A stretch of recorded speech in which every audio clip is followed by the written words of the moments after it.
আসসালামু আলাইকুম সুধী দর্শক শ্রোতা।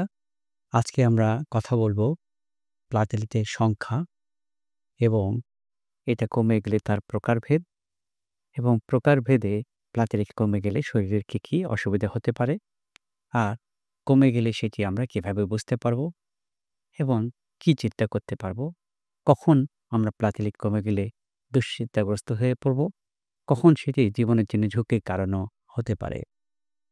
থ্রোম্বোসাইট এটির অপর নাম হলো প্লাটেলেট। প্লাটেলেট আমাদের শরীরে সাধারণত ১,৫০,০০০ থেকে ৪,৫০,০০০ পর্যন্ত থেকে থাকে। প্লাটেলেট যখন কমে যায় তখন এটিকে বলা হয় যে মাইল্ড থ্রোম্বোসাইটোপেনিয়া, মডারেট থ্রোম্বোসাইটোপেনিয়া, আবার সিভিয়ার থ্রোম্বোসাইটোপেনিয়া। মাইল্ড কাকে বলে? যখন প্লাটেলেট কাউন্ট ১,০০,০০০ থেকে ১,৪৯,০০০ এর মধ্যে থাকে তখন আমাদের মাইল্ড থ্রোম্বোসাইটোপেনিয়া বলে থাকি। মডারেট থ্রোম্বোসাইটোপেনিয়া কখন বলি? যখন প্লাটেলেট কাউন্ট ৫০,০০০ থেকে ৯৯,০০০ এর মধ্যে থাকে তখন তাকে মডারেট থ্রোম্বোসাইটোপেনিয়া বলে থাকি আমরা।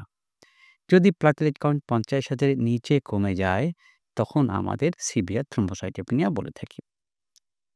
তাহলে এই যে থ্রোম্বোসাইটোপেনিয়া কখনো এটি নিয়ে কোনো রোগী বা কোনো মানুষ স্বাভাবিক জীবনযাপন করে, শারীরিক কোনো অসুবিধা দেখা দেয় না। তাদেরকে বলা হয় এসিম্পটোমেটিক। আবার কখনো কারো ক্ষেত্রে যে স যে স্পন্টেনিয়াস অর্থাৎ অটোমেটিক এমনি নাক দিয়ে রক্ত বের হতে পারে, দাঁতের মাড়ি দিয়ে রক্ত বের হতে পারে। কখনো দেখা যায় যে প্রস্রাবের সাথে রক্ত যেতে পারে। তখন তো আমরা দুশ্চিন্তাগ্রস্ত হয়ে পড়ি। এই যে সিভিয়ার থ্রোম্বোসাইটোপেনিয়া এটি রোগ এবং ব্যক্তিবিশেষে এটার যে শারীরিক যে উপসর্গ ভিন্ন রকম হতে পারে। আরেকটি জিনিস আমাদের জেনে রাখা ভালো, আমরা যারা স্বাভাবিক মানুষ কখনো রুটিনলি রক্ত পরীক্ষা করতে গিয়ে আমরা দেখলাম আমাদের প্লাটেলেট কাউন্ট কমে গিয়েছে। আমাদের পরিসংখ্যানে দেখা গেছে শতকরা ২.৫ ভাগ মানুষ লো প্লাটেলেট অর্থাৎ যে এ 100,000 ১,০০,০০০ প্লাটেলেট বা তার নিচে প্লাটেলেট নিয়ে স্বাভাবিক জীবনযাপন করে থাকে। তাহলে সবসময় প্লাটেলেট কমে গেলেই দুশ্চিন্তাগ্রস্ত হব তা কিন্তু না। আবার আমাদের মধ্যে অনেকে আছি যাদের প্লাটেলেট কাউন্ট আমরা করে দেখলাম ৪,০০,০০০। কিন্তু ২ সপ্তাহ পরে করে দেখলাম ২,০০,০০০। কিন্তু সেটি কিন্তু নরমাল রেঞ্জের মধ্যেই থাকলো। ১,৫০,০০০ থেকে ৪,৫০,০০০ এর মধ্যেই আছে। কিন্তু এই যে কমে যাওয়ার প্রবণতা, সেটিকে কিন্তু আমাদের আমলে নিতে হবে এবং শারীরিকভাবে বিভিন্ন পরীক্ষা-নিরীক্ষার মাধ্যমে আমাদের দেখতে হবে, এই যে কমে যাওয়ার যে প্রক্রিয়া, সেইটা কি ধীরে কমেই যাচ্ছে নাকি আবার স্বাভাবিকের দিকে চলে আসছে? একটি বিষয় আমাদেরকে চিন্তা করতে হবে, প্লাটেলেট কমে গেলেই যে আপনার শরীরে রক্তক্ষরণ হবে, এটি কিন্তু তা না। কি পরিমাণে, কি সংখ্যায় কমে যাচ্ছে, আপনার কি রোগ হয়েছে এবং ব্যক্তিবিশেষেও প্লাটেলেট কাউন্ট কমে গেলে রক্তক্ষরণ হতে পারে। যেমন ৩০,০০০ প্লাটেলেট কাউন্ট যদি হয়, তাহলে দেখা যাচ্ছে যে অ্যাপ্লাস্টিক অ্যানিমিয়া অথবা অন্য কোনো অসুখে যে মানুষের রক্তক্ষরণ হতে পারে। আবার একই ৩০,০০০ কাউন্ট নিয়ে আইটিপির ক্ষেত্রে কিন্তু রক্তক্ষরণ হয় না। কেন আইটিপির ক্ষেত্রে ৩০,০০০ রক্তক্ষরণ হয় না? কারণ আইটিপির যে প্লাটেলেটটা, এই প্লাটেলেটটাকে বলা হয় ইয়াং প্লাটেলেট এবং এই প্লাটেলেটটা ফাংশনাল থাকে। তাহলে প্লাটেলেট কমে গেলে আমাদের ভাবতে হবে, যদি বেশি রক্তক্ষরণ হয়, এই প্লাটেলেট কমে যাওয়ার পাশাপাশি অন্য কোনো কোগুলেশনের প্রবলেম আছে কিনা সেটিও চিন্তা করতে হবে। আবার প্লাটেলেট যেটি আছে সেটি কার্যকর কিনা, যে ফাংশনাল প্লাটেলেট ডিফেক্ট, সেটিও কিন্তু একটি সমস্যার কারণ। আবার দেখা যাচ্ছে যে বিশেষ পরিসংখ্যানে পরিসংখ্যানে আমেরিকায় দেখা গেছে যে কারো ক্ষেত্রে প্রায় ১২,০০০ মানুষের মধ্যে পরিসংখ্যান চালিয়ে দেখা গেছে যে কারো শরীরে প্লাটেলেট একটু বেশি থাকে। আবার কারো শরীরে প্লাটেলেট কম থাকে। বেশি থাকে তাদের পরীক্ষা-নিরীক্ষা করে দেখা যাচ্ছে এদের অনেকেই আয়রন ডেফিসিয়েন্সি অ্যানিমিয়ায় ভুগে থাকে।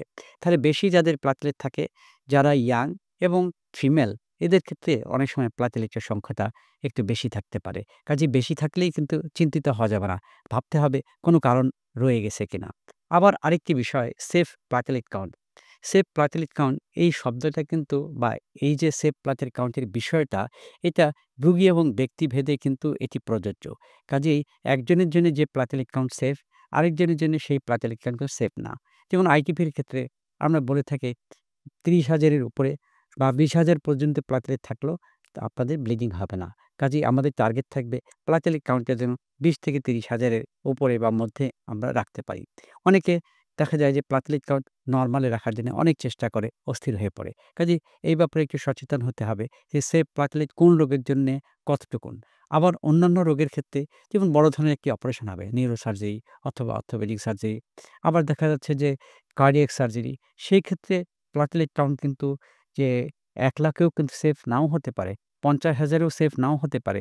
সো সবসময় প্লাটেলেট কাউন্ট দেখেই আমরা সিদ্ধান্ত এবং আমাদের যে রোগীর চিকিৎসার ক্ষেত্রে সিদ্ধান্ত গ্রহণ করব তা না। শারীরিক অবস্থার সাথে প্লাটেলেট কাউন্টটা মিলিয়ে নিতে হবে। তাহলে আরেকটি বিষয় স্পন্টেনিয়াস ব্লিডিং অর্থাৎ আপনা আপনি আপনার শরীরে বিভিন্ন জায়গা থেকে রক্তক্ষরণ হওয়া। যদি প্লাটেলেট কাউন্ট ১০,০০০ এর নিচে নেমে যায়, কখনো, কখনো ২০,০০০ এর নিচে নেমে যায়, তখন কোনো রোগ রয়েছে যেই রোগের ক্ষেত্রে স্পন্টেনিয়াস ব্লিডিং হতে পারে। তাহলে আমরা প্লাটেলেটের সংখ্যা জানলাম। প্লাটেলেট কমে গেলে মাইল্ড, মডারেট, সিভিয়ার এইভাবে ক্লাসিফাই করা যেতে পারে। আবার সেফ প্লাটেলেট কাউন্ট সম্পর্কে ধারণাটা আমরা পরিষ্কারভাবে নেওয়ার চেষ্টা করলাম এবং রোগভেদে প্লাটেলেট কাউন্ট কম বেশি হতে পারে সেটাও আমরা জানলাম। আমরা অ্যাডাল্টের প্লাটেলেট কাউন্ট নিয়ে আলোচনা করলাম। পরবর্তী সেশনগুলিতে আমরা আলাদাভাবে neonatal thrombocytopenia, childhood thrombocytopenia, thrombocytopenia in pregnancy সেগুলি আমরা আলোচনা করব। প্লাটেলেট সম্পর্কিত স্বাভাবিক ধারণাগুলি নিয়ে আমরা একটু আলোচনা করলাম। পরবর্তীতে আমরা একেকটি বিষয় নিয়ে আলোচনা করব। যাতে আপনারা বুঝতে পারেন প্লাটেলেট কমে গেলে দুশ্চিন্তা করা লাগবে না। কখনো প্লাটেলেট বেশি কমে গেলে অবশ্যই জীবনে ঝুঁকি হতে পারে। সেক্ষেত্রে সঠিক ডাক্তারের পরামর্শ নিয়ে সঠিক রোগ হিসেবে চিকিৎসা করলে এই প্লাটেলেট কমে যাওয়ার যে দুশ্চিন্তা, এই দুশ্চিন্তা থেকে মুক্ত হয়ে যেতে পারি। প্লাটেলেট কমে গেলেই অনেকে এসে বলে তার খারাপ লাগছে, শরীর দুর্বল লাগছে, কেমন যেন অস্থিরতা কাজ করছে। কিভাবে বুঝতে পারি সেটি সম্পর্কে আমাদের গবেষণার প্রয়োজন রয়েছে। তবে সত্যি প্লাটেলেট কমে গেলে আমাদের অনেক রোগী, অনেক মানুষই আমাদের কাছে আসে, তারা এই অস্থিরতাগুলিতে ভুগে থাকে। প্রিয় দর্শক শ্রোতা, আগামী দিনগুলিতে আমরা প্লাটেলেট নিয়ে বিশেষ রোগ বিষয়ক আলোচনা করব। আশা করি আমাদের সাথেই থাকবেন। আপনারা ভালো থাকুন, সুস্থ থাকুন। আসসালামু আলাইকুম।